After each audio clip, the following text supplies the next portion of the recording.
quand on parle de religion ou de confession, que ce soit dans le christianisme ou ailleurs, vous devez savoir que quand Dieu regarde le monde, il voit deux personnes. Ceux qui sont en Christ et ceux qui ne sont pas en Christ. Il ne voit pas les religions. Il ne voit pas les dénominations.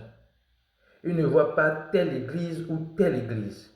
Il voit la personne, l'être humain qui est en Christ ou qui ne l'est pas. Et si vous êtes en Christ, vous constituez une seule famille devant Dieu. Vous n'êtes pas plusieurs familles.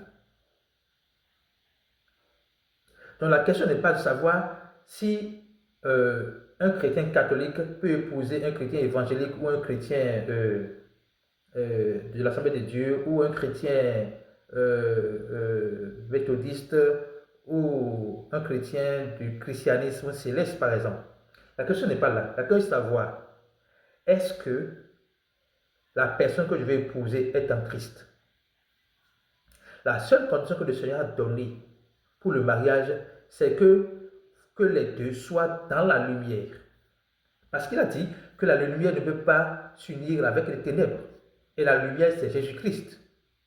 Donc la fondation du mariage n'est pas d'abord les dénominations, mais est-ce que vous êtes en Christ?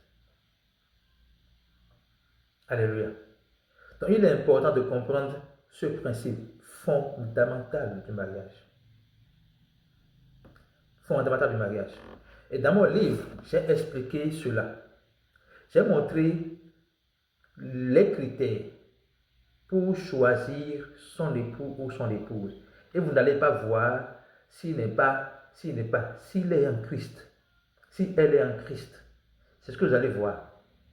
Pour mieux approfondir, je vous propose d'aller prendre ce livre, c'est dans les librairies. Donc, revenons à notre sujet. Il n'existe pas de mariage religieux ou de mariage chrétien. Pour qu'on parle même de mariage interreligieux ou de mariage interconfessionnel. C'est un faux concept. C'est important de comprendre cela. Portez-vous bien.